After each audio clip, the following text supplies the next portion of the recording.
بسم اللہ الرحمن الرحیم۔ السلام علیکم۔ مس زیب کلاس سے باہر چلے گئیں تو وہ میرے پاس آئی اور بولی، روبی آج میرا اسکول میں آخری دن ہے، اور ساتھ ہی اس کی آنکھوں میں آنسو آ گئے۔ وہ بولی کہ میری شادی ہو رہی ہے۔ یہ سن کر میں بہت حیران ہو گئی، کیونکہ ابھی تو اس کی شادی کی عمر بھی نہیں ہوئی تھی، اور ویسے بھی بچپن میں اس نے کبھی بھی نہیں تھا بتایا کہ اس کی منگنی ہو چکی ہے۔ میں بہت حیرانی سے اس کی طرف دیکھ رہی تھی۔ اچانک اس کی آنکھوں سے آنسو نکلنے شروع ہو گئے۔ میں نے اسے وجہ پوچھی کہ تم ایسے کیوں کہہ رہی ہو؟ تب اس نے بتایا کہ میرے گھر والے میری شادی کر رہے ہیں، اور یہ شادی کوئی معمولی شادی نہیں ہے۔ اتنے میں انگلش والی ٹیچر کلاس میں آ گئی۔ ہماری بات ادھوری رہ گئی اور وہ اپنی جگہ واپس چلی گئی۔ میرے پڑھنے کو ذرا بھی دل نہیں کر رہا تھا۔ اس کی باتیں بار بار میرے دماغ میں آ رہی تھیں کہ پتہ نہیں اسے کیا ہو گیا ہے۔ یہ کون سا واقعہ ہے جس نے اسے مجبور کر دیا کہ وہ شادی کرے، کیونکہ اسے پڑھنے کا بہت شوق تھا۔ ہمیشہ کلاس میں اول آتی۔ اسی سوچ میں گم تھی کہ ٹیچر نے مجھے آواز دی کہ روبی، آج آپ کہاں کھوئی ہوئی ہو؟ پڑھائی کی طرف دھیان نہیں۔ میں نے نہیں میں سر ہلا دیا اور ٹیچر سے کہا کہ ایسی کوئی بات نہیں۔ تب بھی وہ دور بیٹھی میری طرف دیکھ رہی تھی۔ اس کی آنکھیں مجھے کچھ کہہ رہی تھی۔ شاید وہ مجھ سے دور نہیں جانا چاہ رہی تھی، کیونکہ حلیمہ میری بہت اچھی دوست تھی۔ ہم لوگ 4 سال سے ایک ہی اسکول میں پڑھ رہے تھے۔ اس کا گھر ساتھ والے ٹاؤن میں تھا۔ وہ وین میں آتی اور وین میں واپس چلی جاتی۔ میں کبھی بھی اس کے گھر نہیں گئی تھی، اس لیے مجھے اس کے گھر والوں کے بارے میں کچھ خبر نہ تھی۔ اسی بات کو لیے میں بہت پریشان ہو رہی تھی۔ بریک کے دوران میری حلیمہ سے تفصیل سے بات ہوئی۔ تب حلیمہ نے بتایا کہ میری شادی میری بہن کے شوہر سے ہو رہی ہے۔ یہ بات سن کر میں حیران ہو گئی، کیونکہ اس کی بہن کا انتقال ہو گیا تھا اور اس کا ایک بیٹا تھا۔ شاید اس کے ماں باپ نے اپنی بیٹی کے بیٹے کے لیے ایک دوسری بیٹی کی قربانی دی۔ اس کا بہنوئی کافی عمر کا تھا اور دیکھنے میں بھی کچھ خاص نہ تھا، لیکن وہ چھوٹی سی بچی اپنی بہن کے لیے دل کے سارے ارمان کچل کر شادی کے لیے تیار تھی۔ میں اسی سوچ میں گم تھی کہ حلیمہ نے مجھے اللہ حافظ کہا اور میرے گلے لگ کر اونچی اونچی رونے لگی۔ تبھی انکل نے آ کر ہمیں کہا کہ بیٹی، سارا اسکول خالی ہو گیا ہے، آپ بھی اپنے گھروں کو جائیں۔ میں نے اپنی دوست کو دلہن بنے بھی نہیں دیکھنا تھا۔ وہ وین میں بیٹھ گئی اور میں اپنے گھر آ گئی۔ گھر آ کر بہت پریشان رہی۔ میں نے کھانا بھی نہ کھایا، کیونکہ کل اس کی مہندی تھی۔ مجھے وہ بہت پیاری تھی۔ اگلے دن میں اسکول نہ گئی، کیونکہ مجھے بخار ہو گیا تھا۔ میری امی دن بھر بہت بار مجھ سے ہی سوال کرتی کہ کل تمہیں کیا ہوا تھا؟ جب سے تم اسکول سے آئی ہو، نہ بولتی ہو، نہ تم نے اچھے سے کھانا کھایا ہے، اور اب تمہیں بخار ہو گیا ہے۔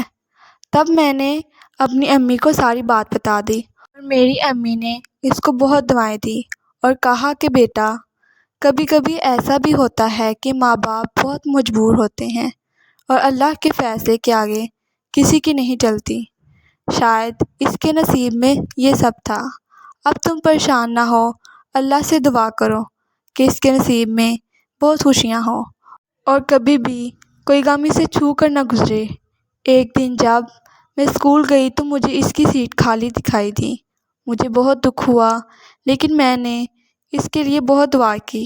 اللہ تعالیٰ اسے ہمیشہ خوش رکھے۔ کچھ دن گزر گئے۔ اس کی کزن میرے پاس آئی اور مجھے حلیمہ کی شادی کی تصویریں دکھائیں۔ وہ معصوم سی کلی ایک ایسے آنگن میں کھل رہی تھی جدھر اس کی بہن کی یادوں کا گلشن آباد تھا۔ اس کا شوہر اس کا باپ لگ رہا تھا۔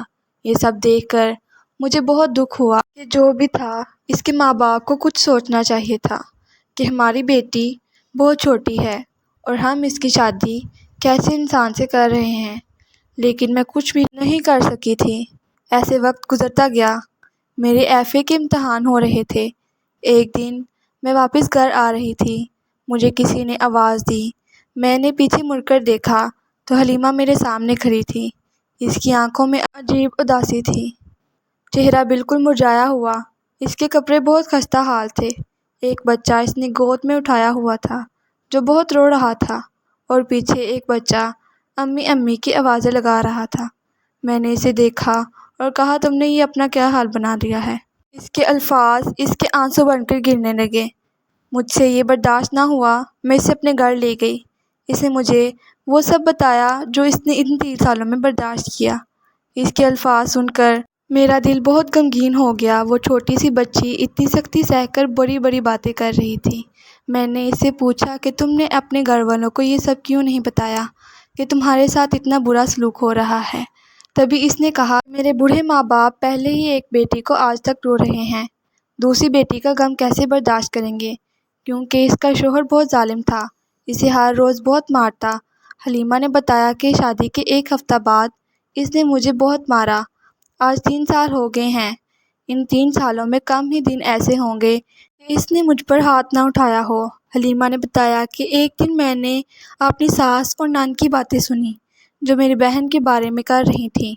حلیمہ نے بہت اونچی اونچی رونا شروع کر دیا اور بتایا کہ اس کے شوہر نے اس کی بہن کا گلا دبایا تھا، اس لیے وہ اس دنیا سے چلی گئی، اور اس کے ماں باپ اس بات سے باخبر تھے، لیکن انہوں نے جھوٹ بول کر مجھے بھی اس جہنم میں دھکیل دیا۔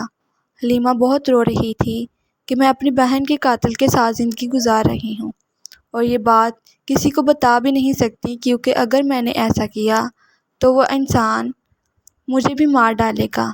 میرا دل حلیمہ کی باتیں سن کر بہت دکھی ہو گیا۔ میں نے حلیمہ کے آنسو صاف کیے اور اسے کہا کہ تم اپنے حق کے لیے آواز اٹھاؤ۔ تب حلیمہ نے کہا، یہ زندگی ایسے ہی چلے گی کیونکہ میں ایک غریب گھرانے سے تعلق رکھتی ہوں اور میرے ماں باپ دوبارہ طلاق یافتہ بیٹی کا بوجھ نہیں اٹھا سکتے۔ ابھی ہم یہ بات کر رہے تھے کہ ہمارے دروازے پر کسی نے دستک دی۔ میرے بھائی نے کمرے میں آ کر مجھ سے کہا کہ باہر حلیمہ کا شوہر اس کا انتظار کر رہا ہے۔ حلیمہ مجھے اللہ حافظ کہہ کر چلے گئی، لیکن